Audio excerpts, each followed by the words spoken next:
오늘 저희들에게 주시는 말씀은 마태복음 9장 18절에서 26절의 말씀입니다. 함께 다 같이 말씀을 한번 보도록 하겠습니다.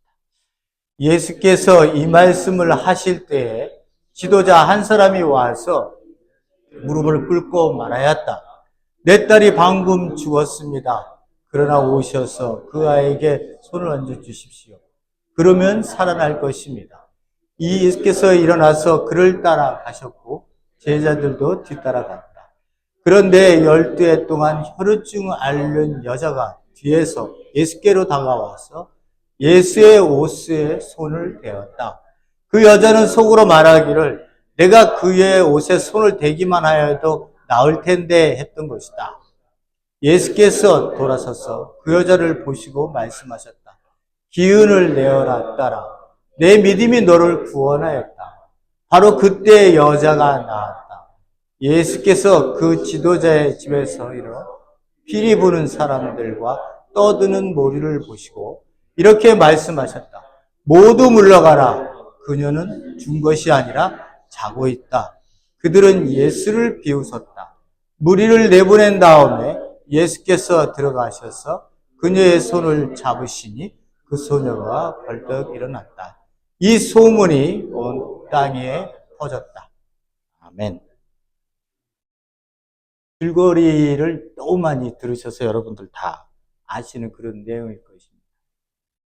그러나 예수님이 말씀하시는 포인트는 또 우리가 미싱할 수 있는, 잘못해서 놓칠 수 있는 말씀들이 있으실까봐 제가 오늘 여러분들에게 또 말씀을 보면서 무슨 말씀의 포인트를 갖고 말씀하시는지를 좀 여러 곳에서 찾아보도록 하겠습니다. 자, 설교 제목을 제가 이렇게 잡았습니다. 나와 상관없는 종교는 버리세요. 좀 심하게 얘기했는지 제가 모르겠습니다만, 결단을 해야 될 때가 우리가 매일같이 사람에게는 있는데요. 자기 인생에 있어서 결단도 있지만 신앙에서의 결단도 있습니다. 종교를 버려야 된다라고 얘기했을 때는 종교가 전부인 줄 알고 종교에 자기 인생을 걸고 있는 사람이 있기 때문에 그것은 참된 구원의 길로 하나님이 원하시는 그러한 길이 아니기 때문에 버려야 한다는 거예요.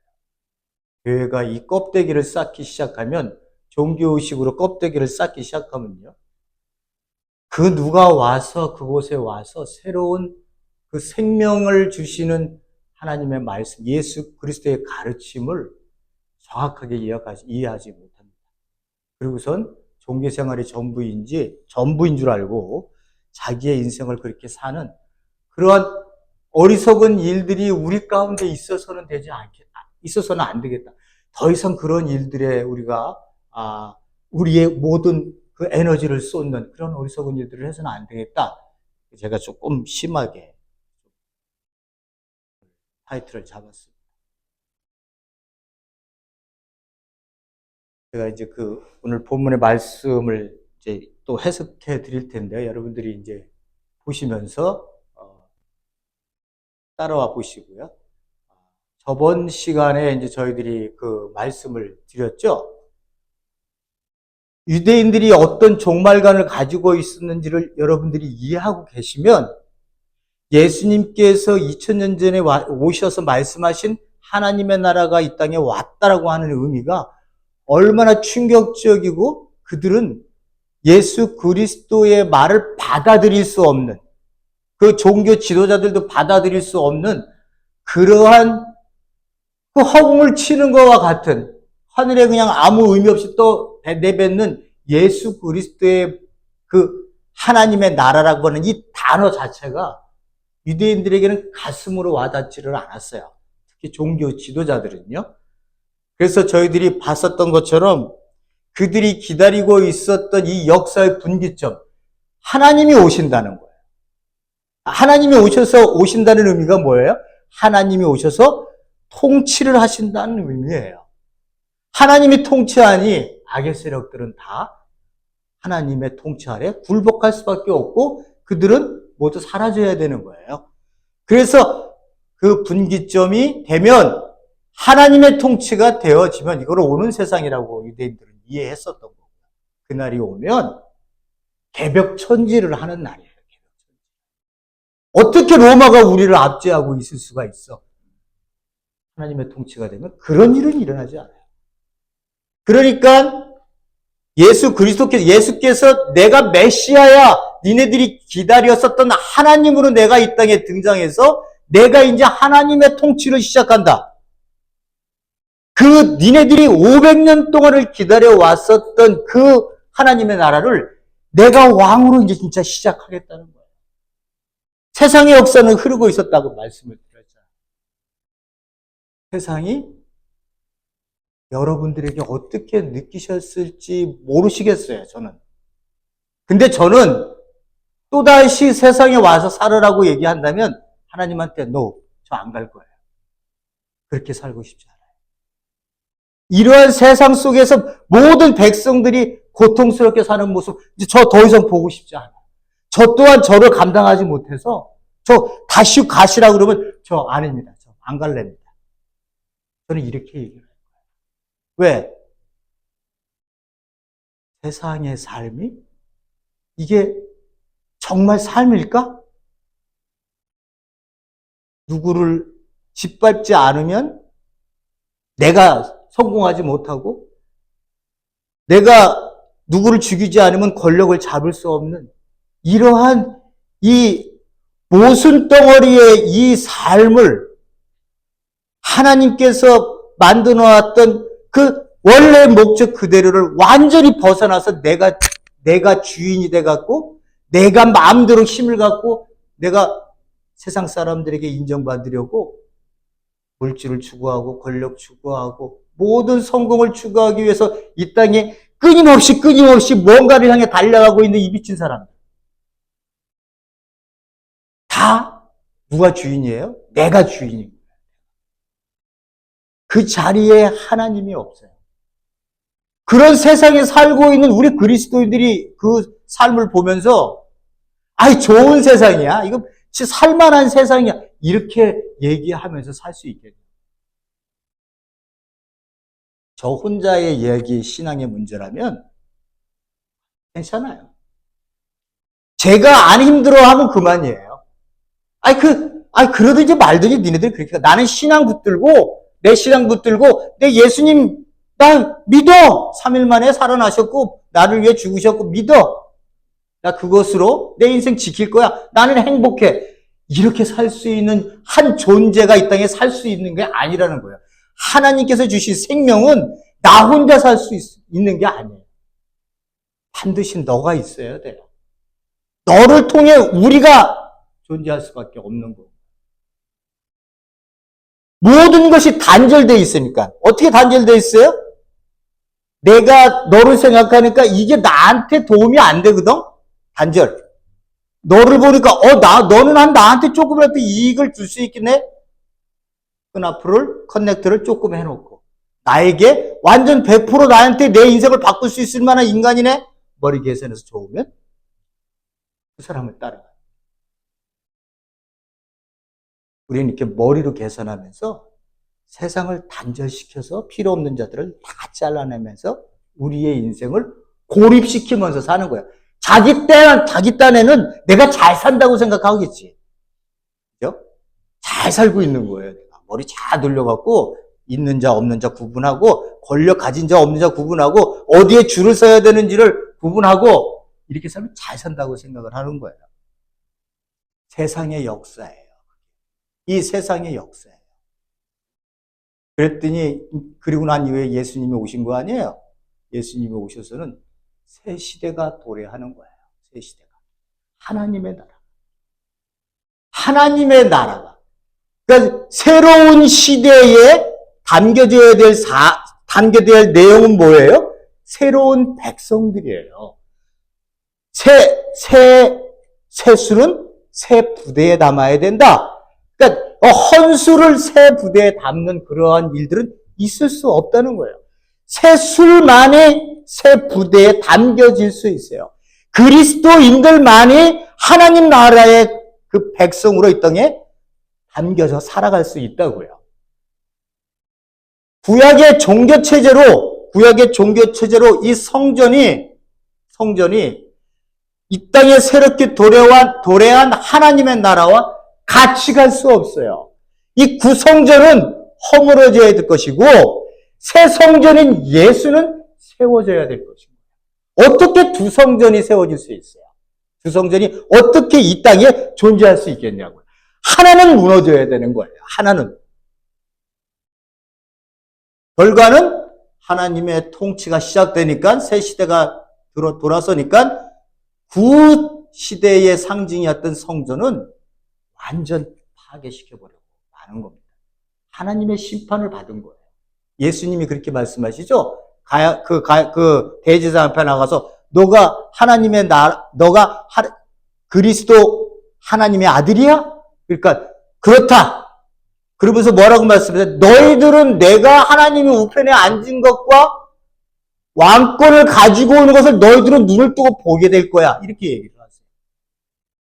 근데 거기 있던 사내들이네, 그 사람들이 예수 그리스도께서 왕권을 갖고 자기들에게 재림하는 거를 보았어요? 아니죠. 뭘 얘기하는 거예요? 내가 내 왕권으로 이 구성전, 구시대를 완전히 파괴하는 걸 너희들은 눈을 뜨고 보게 될 거야. 이 얘기를 하시는 거예요. 재림, 내가 온다, 인자가 온다 그러면 다 재림으로만 생각하는데 천만의 말씀. 그거는 구약을 이해하지 못하니까 그냥 그 단어 안에서 자기네들이 해석해서 세대주의자들처럼 그냥 온대네. 근데 왜 안 오는 거야? 여기에 대한 해석은 들어가지 않고 온다니까 언젠간 오시겠지. 이렇게 생각하는 거예요. 아니에요. 그 시대가 허물어져야 되는 거예요. 이 새로운 시대는요, 새 부대에 뭐가 담기는 거예요? 교회의 공동체가. 우리가 그런 존재예요. 2000년서부터 그렇게 시작이 됐어요. 이게 얼마나 중요한 구도인지 몰라요. 그 시대가 지금 이렇게 흘러가고 있는 거예요. 우리가 지금 여기에 살지, 다 와서 지금 예수님이 재림하시는 그날까지 살지, 아니면 아직도 먼 이쪽에 와 있는지, 그건 아무도 모르죠. 그러니까 어떻게 해요? 아무것도 모르니까. 너희들은 그런 거 생각하면서 머리 돌려서, 1000년 후에 오겠네, 2000년 전에 오겠네, 이딴 생각하지 말고, 내가 너를 새 부대에 새 술로 담아놨으니, 너는 이 세상 속에서 이 세상 사람들이 전혀 알지 못하는, 왜 이 땅을 살아야 되는지도 모르고 그냥 앞만 향해서 무조건 달려가고 있는 그 사람들에게 어떻게 살아야 하는지를 너희들이 보여주어라. 참된 생명이 무엇인지. 새술인 교회 공동체가 어떤 모습을 보여주고 있는지를 세상 사람들에게 보여주라는 거야. 근데 거기서 우리가 종교 행위를 또 해요? 이 사람들이 했었던 이 성전에는 누가 들어가야 되는 거예요, 원래? 죄인이 들어가서 구원을 얻어야 되는 건 아니에요? 그죠? 근데 왜 성전은 의인만 들어가? 왜 지네들만 들어가서 거기서 거품 물고 은혜 받았다고 얘기해요? 성전은 하나님께서 죄인을 불러 새로운 백성으로 회복시키는 자리가 되기 위해서 이 성전이 있는 건데, 지네들만 들어가고, 자기들은 의인이라고 자칭이죠. 죄인들은 못 들어가게 하는 거예요. 그러니까 이 성전, 구시대의 시대의 상징인 이 유대의 틀은 없어져. 그래서 완전히 AD 70년에 완전히 박살이 나잖아요. 그리고 난 뒤에 종교 지도자들은 어떻게 됐어요? 사두개인들은 해외로 다 도망가고, 바리새인들은 도망가서 얌리아라는 곳에 모여갖고, 이제는 우리가 이 성전이 없어졌어요. 성전이 없어졌으니 뭐 제사 드릴 일이 있어요. 뭐 그렇다고 제사장이 필요해요. 뭐 레위인이 필요해요. 뭐가 필요해요? 다 필요 없는 거잖아요. 성전이 그래서 무너진 거예요. 그런 게 필요 없다는 거예요, 지금. 근데 또다시 우리 교회가 와갖고 이 계급 이렇게 목사서부터 밑에 평신도까지 계급으로 만들어 놓으면 되겠냐고요, 이게. 안 되는 거예요. 그걸 벗어나라고, 그걸 깨라고 새 시대가 도래했는데 또 우리가 그걸 만들면 되겠어요? 오늘 본문의 말씀이요. 제가 계속 말씀드렸습니다만은 마태복음 4장 23절에서요. 그리고 마태복음 9장 35절 사이를 저희들이 지금 보고 있는 중이에요. 산상수훈은 이미 끝났고 지금 저희들 8장 9장에 치유사역이 있는 5장에서 7장은 가르침, 8장에서 9장은 치유사역입니다. 왜 이렇게 마태가 이렇게 요 부분을 이렇게 해놨느냐? 이것 때문에 그래요. 마태가 뭐를 지금 얘기하려고 하는지를 우리로 다시 또 한번 제가 말씀을 드리는 거예요. 4장 23절. 온 갈릴리를 두루 다니면서 가르치시고, 회당에 가르치고 그 나라의 복음을 선포하시고 모든 병과 모든 약한 것을 고쳤다. 가르치시고 고치셨다. 가르치시고 고치는 사역이 그래서 5장에서 7장, 8장에서 9장 나오는 거예요. 이걸 똑같이 여기 써놓은 거예요. 9장 35절에. 모든 도시와 마을은 갈릴리예요. 거기 근처를 다 갈릴리 지역을 돌아다니신 거예요. 두루 다니면서 회당에서 가르치시고 똑같죠? 그 나라의 복음을 선포하시고 똑같죠? 모든 질병과 모든 약학을 고치셨다. 똑같습니다. 이런 걸 뭐라고 그랬다고요? 유대인들이 쓰는 문학 구조의 인클루지오 구조라고 했어요. 핵심은 뭐예요? 여기서의 기본 키워드는요. 그 나라의 복음이 선포된다는 거예요. 그 나라가 왔기 때문에 나타나고 있는 예수 그리스도의 사역에 가르침과 치유 사역을 딱 5장에서 9장까지 묶어놓은 거예요. 마태가 그냥 줄줄줄줄 아무거나 생각나는 대로 막 쓴 게 아니라 이러한 문학 구조로 그가 이 구조를 만들어 놨다는 거예요. 그러니까 오늘 저희들이 보게 되는 이 9장 치유 사역도요. 어디에 들어가 있는 거예요? 하나님의 나라의 복음 선포에 들어가 있는 거예요. 그 나라가 왔기 때문에 그러한 일들이 일어나고 있다고 하는 것을 우리 교회 공동체, 당시 마태가 거느리고 있었던 이 공동체들이 너희들 똑바로 봐라. 하나님의 나라가 임했기 때문에 이런 일들이 일어나고 있다는 걸 가르쳐 주고 계시는 거예요. 그래서 오늘 보게 되는 본문의 말씀이 어디예요? 다시 또 하나, 둘, 세 가지의 첫 번째 관리의 딸 그리고 혈류증 그 병자를 고치는 그 부분을 오늘 저희들이 첫 번째로 다시 보고 있는 겁니다. 어떤 관점에서 봐야 된다고요? 하나님의 나라가 임했기 때문에. 예수님이 병 고치러 왔어? 이초석 목사 같은 경우에는 그렇잖아요. 모든 게 병 고치는 거야. 그러니까 그냥 그 장충체육관 같은 데 사람들 모아놓고 수많은 사람 그 성경책 그 비디오를 봤어요. 성경책을 펴놓기만 하면 읽는 데가 다 이거야. 예수님께서 이 부분을 굉장히 많이 읽어요. 귀신 들린 자를 쫓겨내고 병든 자를 잡고. 그러니까 예수님이 이렇게 했으니까 나도 그렇게 해야겠다는 거예요. 나도 그렇게 해야겠다. 그러니까 하나님의 뜻이 거기 있다는 거예요.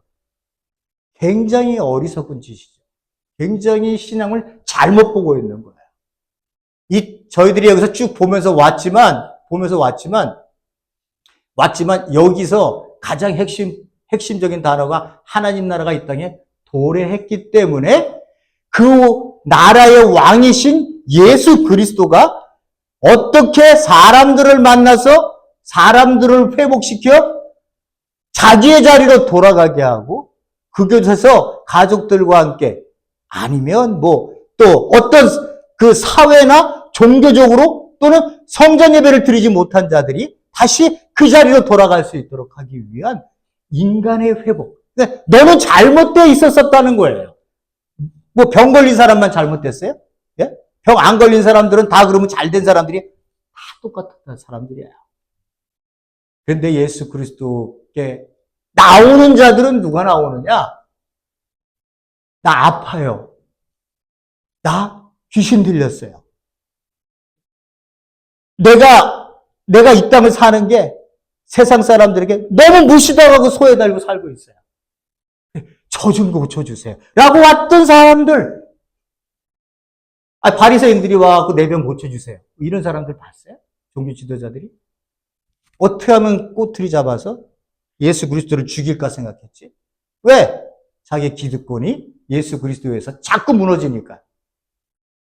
군중들의 심리만 보는 거예요. 바리새인들은 어디로 들어갔다고요? 민중 속으로 들어갔다고 했어요. 사두개인은 어디로 들어갔다고요? 제도 속에 들어가서 권력 잡는 일에 들어갔어요. 대제사장 계열에 들어섰다고. SNF파는 어떻게 해요? 에이, 두렵고 치사해. 이런 거 다 안 봐. 분당 공동체, 그 사회 속, 거기로 들어가 버린 거예요. 바리새인들은요, 군중들의 심리를 봤어요. 군중들이 어떻게 움직이는지. 왜? 자기의 지지 기반이니까. 그게 떨어져 나가면 자기네들은 힘이 없어지는 거예요. 그러한 문화적이고 종교적이고 사회적 정치적인 것들을 여러분들이 이렇게 보고 계시면 이 말씀들을 읽는 것이 굉장히 쉽게 여러분들에게 닿는 거죠. 제가 계속 말씀드리지만 예수님의 말씀이 선포됐는데 나와 관계가 없어. 마음도 안와다. 그래서 어떻게 했다는 거야? 내가 안 변하는데 그게 무슨 나하고 상관이 있겠냐. 이 말씀이 내게 들어와서 나를 변화시켜야 되는데, 그래서 성숙해져서 하나님의 뜻이 무엇인지를 알고 그 나라와 의를 구하는 일에 내 인생이 쏟아져야 되는데, 아니, 오늘처럼, 딸 살아났대. 죽었다 살아났대? 아이고, 조금 신기하긴 하네. 혈루증? 아이고, 12해 동안 그렇게 고생을 했는데 예수님만, 그거 신기하네. 예수님 오만 만지면 다 그렇게 되나 보지? 이렇게 남의 얘기하듯 하면 안 되는 거예요. 남의 얘기하듯. 이 얘기를 예수님이, 나 살렸다? 죽은 사람 살렸어, 나. 12에 혈루증 피 흘리는 여자 내가 살렸어. 그 예수님 자랑하려고 이게 쓴 거예요? 예수님이? 그거 보시도록 하겠습니다. 제가 빨리 말씀을 좀 드려볼게요. 시간 많이 가는데. 예수님께서 이거는 마태, 마가 누가 다 공이 이렇게 썼어요. 근데 마태가 제일 짧게 썼어요. 마태의 의도를 딱 이거 읽고 여러분들이 집에 가셔서요. 이 관련 있는 마태, 마가, 누가의 본문을 보세요. 마태하고 마가하고 누가는요 길어요. 근데 마태는 짧아요. 왜 마태는 짧게 썼을까? 예수가 어떤 존재라는 것을 확실하게 보여주기 위해서 짧게 죽은 자 살렸어. 12혈루증 앓는 여자를 내가 고침을 줬어. 예수 그리스도가 그런 존재야 라고 하는 것을 권위를 부각시키려고 아주 짧게 아주 글을 써놨습니다. 그래서 읽으면 마태보다는 저 같은 마가나 누가를 읽으면 훨씬 더 그 내용 스토리가 제 가슴에 와 닿아요. 그러니까 우리가 이런 것들을 읽을 때도 그냥 이렇게 짧게 읽으면 그냥 지나갈 수 있지만 마태의 의도는 이 공동체가 이 부분을 읽으면서 어떻게 생각할까를 생각하고 썼기 때문에 이게 짧게 쓴 거고, 마가나 누가는 자기들이 읽어야 될 대상자들에게 확실하게 좀 더 긴 스토리를 통해서 예수가 왜 그렇게 했는지를 보여주기를, 그런 글들을 그들에게 보여주는 거예요. 제가 섞어서 조금은 말씀을 드려보도록 하겠습니다. 예수가 말씀하셨을 때에 큰 무리가 그 예수의 옆에 몰려들었어요. 다른 마가복음 누가복음은요. 한 지도자 한 사람이 와서, 한 지도자라고 이야기했는데 회당장 야이로의 딸이라고 얘기를 분명히 마가나 누가가 얘기를 하고 있어요. 회당장 시나고의 그 회당에서의 회당장은 전체적인 실무를 다 관장을 해요. 요번 주 금요일 날은 누가 와서 그 말씀을 읽을 거지? 그 사람 적고, 그리고 이 말씀을 누가 해석해 줄 거지? 저 사람, 이렇게 해서 그 회당장은 이 회당에서 이루어지는 예배의 모든 것을 관장했던 사람이에요. 이 사람들은 장로나 지도자 층에서 뽑았어요. 그러니까 성전이요, 예루살렘 성전이 제사 중심의 예배를 드린다면 이 회당은요, 말씀 중심의 예배를 드리는 것이에요.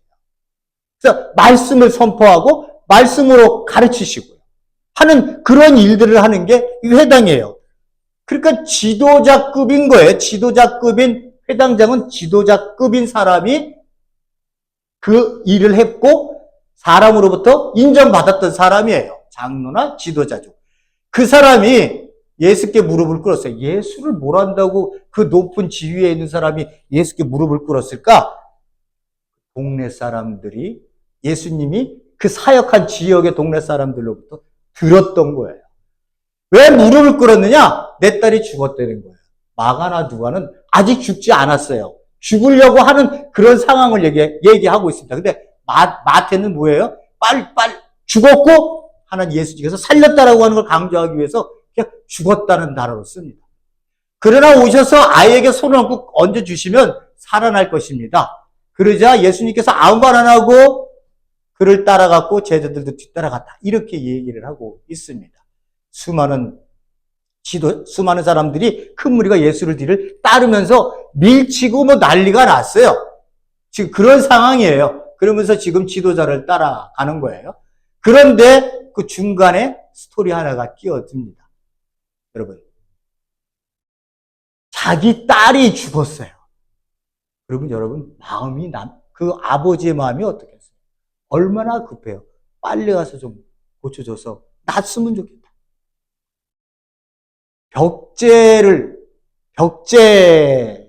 한국에 그 벽제 화장터 있잖아요. 제가 거기를 제 친구 아버님이 돌아가셔갖고 화장을 한다고 가본 적이 있어요.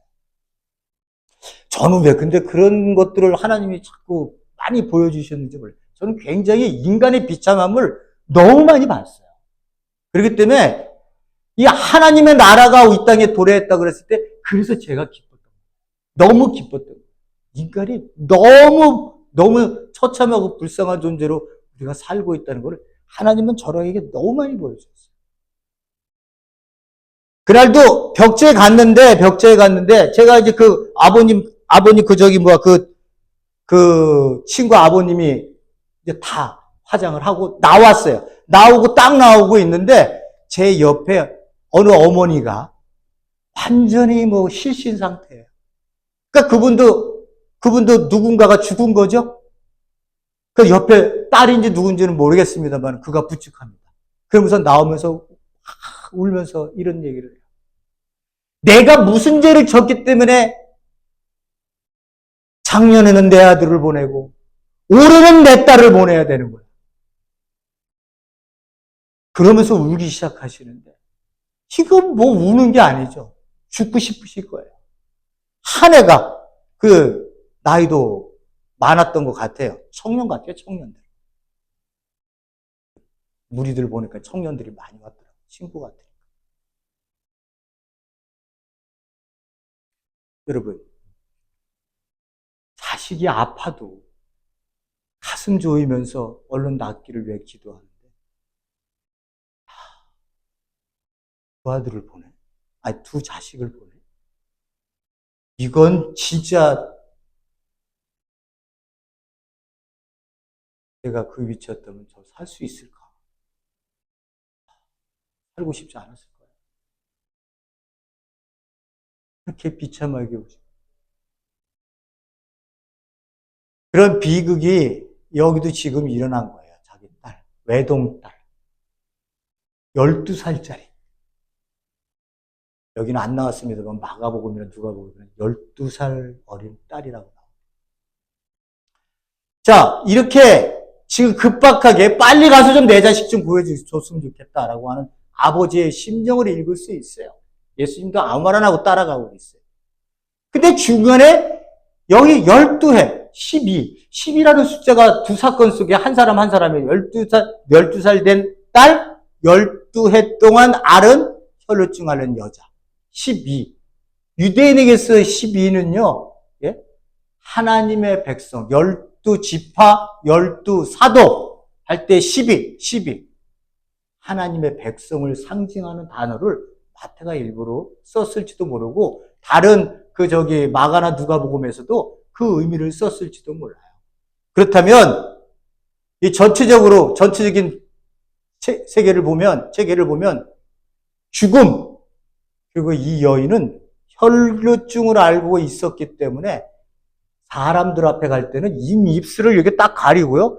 부정하다 이 얘기를 하면서 다녀야 돼. 왜? 나를 건드는 사람은 어떻게 돼요? 다 같이 부정해지기 때문에 또 가서 자기의 있는 재산에서 들여서 그 죄를 부정한 걸 사해줘야 돼요. 아니면 어디에 감금돼 있어 나타나지 않든지.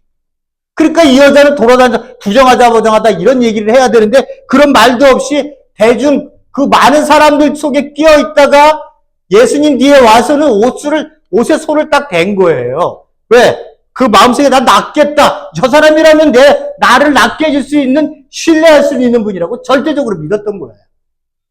그러니까 예수님께서 돌아보시고 말씀하셨어요. 기운을 내라 따라. 내 믿음이 너를 구원하였다.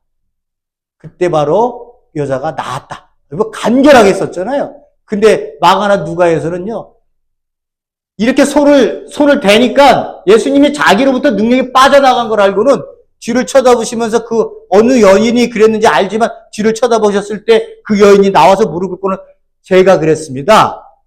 제가 이렇게 이 병 때문에 돈도 쓰고, 재산도 탕진하고, 고생을 했고, 그렇지만 고치지 못했는데, 제가 당신의 당신의 옷자락만 만져도 날 것 같아서 제가 만졌습니다. 이런 얘기를, 자기의 인생의 얘기를 하는 부분이 여기서 나와요. 여기서요. 그러고 있는 동안에 야이로 회당장 집에서 사람이 옵니다. 예수님께로, 그 회당장에게로 와서 예수님 계신데 이렇게 얘기를 해요. 자기 주인에게 이제 더 이상 예수님을 괴롭히지 마세요. 지금 죽었어요. 이런 얘기를 합니다. 예수님께서 걱정하지 말아라. 너는 나만 믿기만 하라. 이런 얘기를 하시거든요. 내 딸이 죽었어요 라고 들었을 때 화딱지 안 나겠어요? 빨리 가서 내 자식 고쳐달라고 그랬더니 이 여자 나타나갖고 중간에. 근데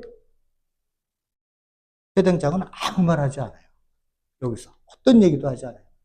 이 사람의 아픔의 이야기도 회당장에게는 들을 수 있는, 인생의 아픔을 같이 경험할 수 있는 시간이 됐을지도 모르겠습니다.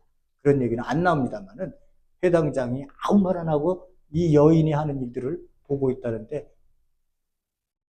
저희들이 조금은 생각을 해볼 수 있는 묵상의 그 키워드입니다. 예수께서 지도자의 집, 이제 야이로의 회당장의 집에 가서 피리 부는 사람들과 떠드는 사람들을 보시고, 사람이 죽으면요 24시간 안에 장례를 치러야 돼요. 이제는 덥기 때문에. 그래서 사람이 딱 죽잖아요. 그 딱 죽자마자 가장 가난한 사람들도요, 여기 피리 부는 사람 2사람하고 곡하는 사람 한 사람은 필수적으로 빨리 불러야 돼요. 왜? 그 사람들이 와야 진행이 돼서 지금 공식적으로 죽었기 때문에 24시간 안에 매장을 할 수 있는 거거든요. 그래서 여기 피리 부는 사람들과 떠드는 사람, 곡하는 사람들을 얘기하는 거예요. 못 사는 사람들은 2명, 1명은 불렀지만 이 회당장은 잘 사니까 얼마나 많은 사람들이 여기 왔었겠어요. 뻑적했겠죠. 피리 막 불어대고, 곡하는 사람들은 아이고, 뭐 이런 얘기를 했는지 어땠는지는 뭐죠. 우리는 그러잖아요. 이렇게 떠드는 모습들을 보시고 예수님께서 뭐라고 하냐. 물러가라. 그 소녀는 죽은 것이 아니라 자고 있다. 이렇게 얘기를 하고 있어요. 죽었는데 잔다고 얘기해. 예수님이 죽은 걸 몰라서 잔다고 얘기하겠어요. 이거를 어떻게 해석해야 될지야 잘 모르겠습니다만은 예수님께서 잔다고 얘기하셨던 이유는 그가 지금은 죽었지만 내가 살릴 것이니 그 사이를 자는 것으로 표현하신 게 아닌가. 이거 제 생각이에요. 그렇게 생각 안 하셔서 송 목사님 말에 반대합니다. 할 수 없죠. 자, 그렇게 해서 자고 있다고 그렇게 말씀을 하세요. 무리를 보내신 다음에 그랬더니 예수님께서 무리들을 다 내보내시고 가서는 소녀의 손을 잡고 잡으시니 그녀가 일어났다. 벌떡 일어났다. 이렇게 쓴 거는요, 우리로 하여금 좀 더 이 상황이 천천히 일어났다. 라고 쓰는 거하고, 벌떡 일어났다. 이라고 쓰는 게 이게 다르잖아요. 이거 저기 마가복음이나 이런 데서는 이거 안 나타나 있어요. 마가나 누가복음에서 그냥 살아났다고 얘기를 하지. 근데 왜 이렇게 번역을 할까요? 우리로 하여금 그 상황 인식을, 손을 잡자마자 벌떡 일어났구나라고 하는 예수 그리스도의 능력에 대한 그 권위를 극치에 깨닫게 하기 위해서 이렇게 우리가 번역해 놓은 거예요. 우리가. 예? 우리가 이 벌떡이란 단어가 없어요. 예? 그러니까 여러분들이 여기서 나왔대. 왜 저 말씀은 우리 마음대로 막 그렇게 저렇게 하지? 이거를 해석하는 사람들이 이 상황을 잘 이해해서 우리에게 얘기를 해주신 거예요. 그랬더니 이제 소녀가 일어나서 소문이 온 땅에 퍼졌다. 여기서 이제 우리가 달리다곰이라고 하는 단어를 그 다른 복음서에서 쓰고 있는데, 소녀야 일어나라. 아람어를 쓰셨다고 해요. 그 당시에는 아람어를 다 써오고 계셨으니까. 자, 보세요.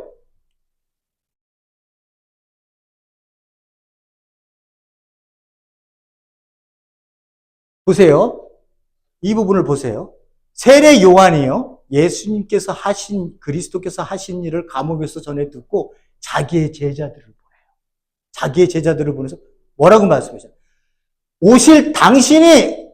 오실 그분이 당신입니까? 아니면 우리가 다른 분을 기다려야 합니까? 이렇게 물어보는 거예요. 그러니까 세례 요한도 자기가, 제가 말씀드렸듯이 누가 온다고요? 메시아가 오기 전에 그 엘리야가 와서 메시아의 길을 개척하는 일을 광야에서 그가 외치는 자의 소리로 등장한다고 말라기 마지막 3장에 등장한 얘기가 나오잖아요. 그죠? 그가 누구라고 얘기하는 거예요? 세례 요한이라고 얘기하는 거예요. 그래서 세례 요한이 와서는 심판을 얘기를 해요. 심판을 얘기하는데, 예수님께서 와서는 심판을 얘기하기보다는 어떻게 해요? 하나님의 나라의 백성으로 그들이, 그 불쌍한 인간들이 그곳으로 들어와 하나님의 구원을, 하나님의 백성으로서의 삶을, 하나님의 위로를, 하나님의 은혜를 받을 수 있는 그러한 나라의 모습들을 보여주시거든요. 그러니까 세례 요한이 감옥에 있다가 지금 제자들을 보낸 거예요. 이게 당신이 맞아요? 아니면은 우리가 다른 사람 기다릴 거예요? 그 얘기는 뭐예요?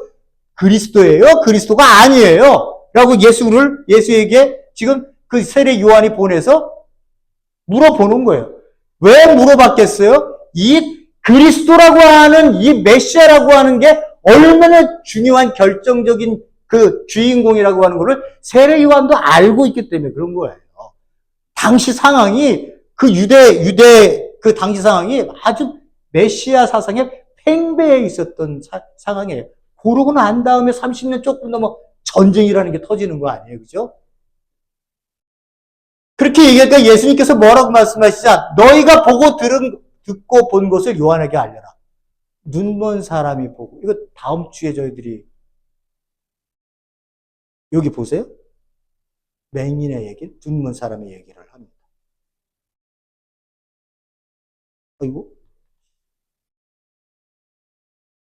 눈먼 사람이 없고 다리 저는 사람이 걸으며 중풍병자가 걸어갔다는 얘기. 나병 환자 얘기했죠? 깨끗하게 됐고, 듣지 못하는 자 농아인 뒤에 나옵니다. 죽은 사람이 살아나며, 오늘 본문의 본 말씀, 가난한 사람에게 복음을 듣는다. 이 얘기를 가서 누구한테 얘기하라고요? 세례 요한한테, 스승한테 얘기해. 이런 얘기를 하신 거예요. 여기서 그냥 예수님이, 그래, 나야, 나. 그러니까 걱정하지 말라고 가서 전해. 이게 아니라, 이 이야기가 구약에 나오는 유대인들이 생각하고 있었던 메시아가 등장하면 일어날 일을 예수님이 말씀으로 주고 계시는 거예요. 말씀으로. 보세요. 이사야서, 제가 한 장 골랐는데, 이사야서 35장 4절에 있어요. 보라, 하나님이 오신다는 거예요. 다 알고 있어요. 하나님이 오신다. 빨리 좀 와주세요. 이거지. 오신다는 건 다 알고 있어요. 빨리 와주세요. 더 이상 이 제국으로부터 고통받기 쉽지 않아요. 이런 얘기가 들어있는 거예요. 여기 안에는요. 보라, 너희 하나님이 오사 보수하시며 보복하여 주실 것이다. 그가 오사 너희를 구하시리라. 오시기만 하면 우리를 구해준다는 거예요. 그때에 소경의 눈이 밝을 것이며 귀머거리가 귀가 열릴 것이며 저는 자들이 사슴같이 뛸 것이며 벙어리의 해는 노래하리라. 이렇게 구약에서 35장 46절에서 말씀을 하고 계시는 거예요. 이 말씀을, 그러니까 나야, 세례 요한이 왔을 때 그래 나야, 기다릴 필요 없어, 내가 메시아야 이렇게 얘기하지 않고 왜 이렇게 말씀으로 주셨는지 이해하시겠어요? 구약 속에서 얘기했던 것을 내가 와서 지금 메시아가 와서 내가 그걸 성취한다는 것을 보여줘야 이스라엘 백성들이 말씀을 들고 봤을 때 이 사람이네 라고 인정할 수 있도록 예수님이 하나님께서 약속하신 것을 예수님이 그 약속의 말씀으로 성취하고 있다고 하는 것을 보여주시는 거예요. 보여주시는 거예요. 언제요? 하나님이 오시면. 그리스도가 그래서 하나님으로 오셨다고 하는 거예요. 그가 100% 인간이고 그가 100% 하나님이라고 하는, 이거는 우리의 사고 의식으로는 이걸 어떻게 설명을 해요? 예? 아니 내 눈에 보이는데 본인 보고 자기가 하나님이라고 그러면, 그러니까 옆에 있던 사람들이 돌면 주서 이거 죽여버릴까? 다 그랬던 거 아니에요. 신성모독도 그런 신성모독이 어디 있어요? 하나님이 오세요. 메시아가 하나님의 아들로, 하나님으로, 전능하신 하나님으로, 영존하시는 아버지로 저희들이 봤었던 것처럼 그러한 분으로 이렇게 오신다고 하는 걸 말씀으로 주고 계십니다. 대답을 말씀을 하고 계십니다. 누가복음 4장에 보면요, 예수님이 이 땅에 오신 이유에 대해서 풀어놨어요. 성령이 내게 내리셨다. 주께서 내게 기름을 부사 가난한 사람에게 기쁜 소식을 전하고 주님께서 보내서 포로된 사람들을 해방을 선포하고 눈먼 사람을 눈뜨게 하고 억눌린 사람을 풀어주고 주님의 은혜의 해를 선포하게 하셨다. 이 얘기를 이스라엘 백성들이 회당에서 딱 들었어요. 이거는 메시아가 오시면 이 땅에서 그가 하실 일을 이 사람이 얘기를 하네? 그랬더니 예수님이 뭐라고 봐보세요. 뒤에가 중요한 거예요. 예수님께서 두루마리를 말아서 시중 드는 사람에게 돌려주시고 앉으셨다. 회당에 있는 모든 사람들이 예수께 예수님 사람의 눈은 예수께로 쏠렸다. 이 얘기를 딱 하니까 사람들이 전부 다 그냥 저를 쳐다보고 계시는 것처럼 전부 저 무슨 얘기를 하려고 그러지? 이렇게 쳐다보고 있는 거예요. 그랬더니 예수님께서 뭐라고 말씀하세요? 이 성경 말씀이 너희가 듣는 가운데 오늘 이루어져. 그걸 이제 개역성경에서는 네 귀에 응하였다. 이렇게 말씀합니다. 그러니까는 뭐예요? 내가 메시아로 이 땅에 와서 포로된 자에게 해방을 선포하고 억눌린 자의 사람들을 풀어주고, 이게 무슨 의미예요? 어둠의 세력에 갇혀서 오늘의 본문의 말씀에 있는 것처럼 죽음 속에 백성들이 고통받고 있고 부정한 여인이 세상서로부터 무시당하고 정죄받고 있는 이 세상을, 이 어둠의 세상을요, 생명과 살아남의 생명과 정결함의 세상으로 내가 너희들에게 하나님의 나라의 도래를 통해 왕으로 이 땅을 대체시켜버리겠다는 거예요. 오늘 본문의 말씀에 요지가 거기 있어요. 거기 있는 거예요. 하나님 나라가 도래하면요, 사람을 고쳤다는 게 중요한 게 아니라 내가 왜 사람을 고치느냐? 어둠의 세력에 있는 존재들이 물질에 짓눌려서, 권력에 짓눌려서, 성공이라는 것에 목말라서 사람들이 그냥 앞만 보고 달려가고 있는 세상 사람들에게 뭘 얘기하는 거예요? 그렇게 안 살아도 돼. 내가 그렇게 살으라고 이 땅에 너희들 보낸 거 아니야! 라고 하는 거를 이야기하시려고. 내가 만드는 세상, 내가 지금부터 도래시키는 이 새로운 세상에는 너가 너를 알고 내가 어떻게 살아야 행복한 거지?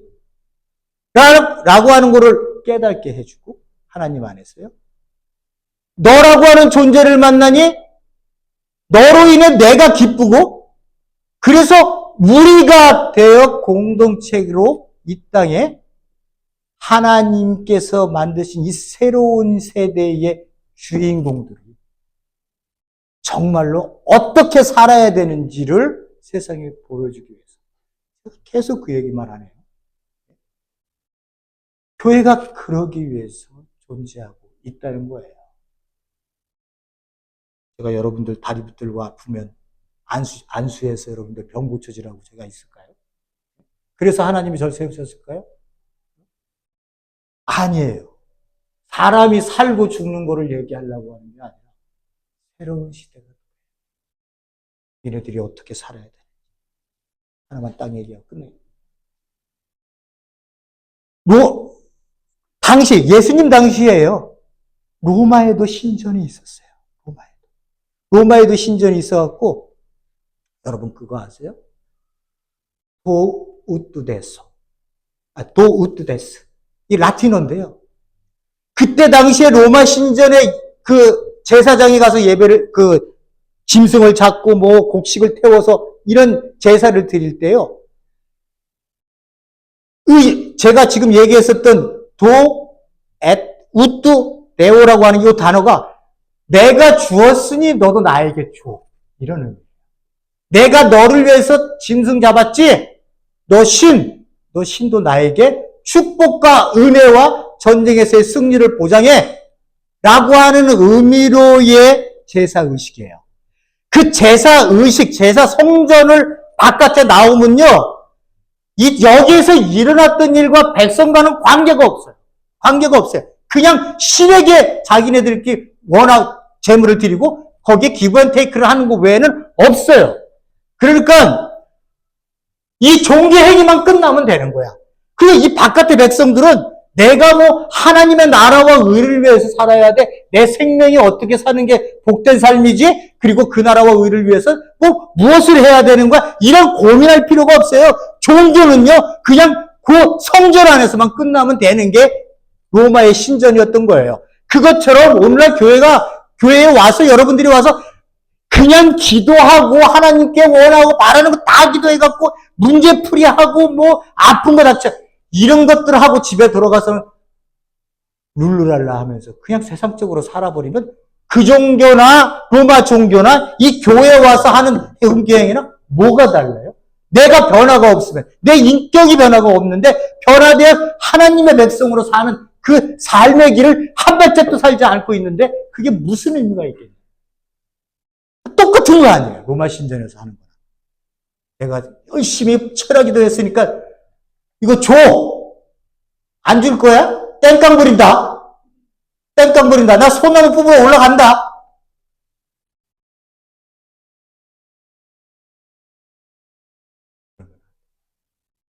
교회가 여기에 붙들리면 새 시대의 새 백성들은 사고의식보다 나, 너, 우리가 가지고 있는 이 파워, 세상을 뒤집어 업사이드 다운 어둠을 빛의 세계로 그들이 가는 곳에 빛이 비춰져서 언제 어둠이 있었지? 세상을 그렇게 하기 위해서 우리가 교회가 존재하고 드린 말씀을 다 드렸습니다. 기도하시겠습니다. 고맙고 감사하신 하나님 아버지, 오늘도 예수님은 사람을 살리셨고 부정한 여인을 고치셨습니다. 그게 어둠의 세상에 살고 있는 우리의 현실입니다.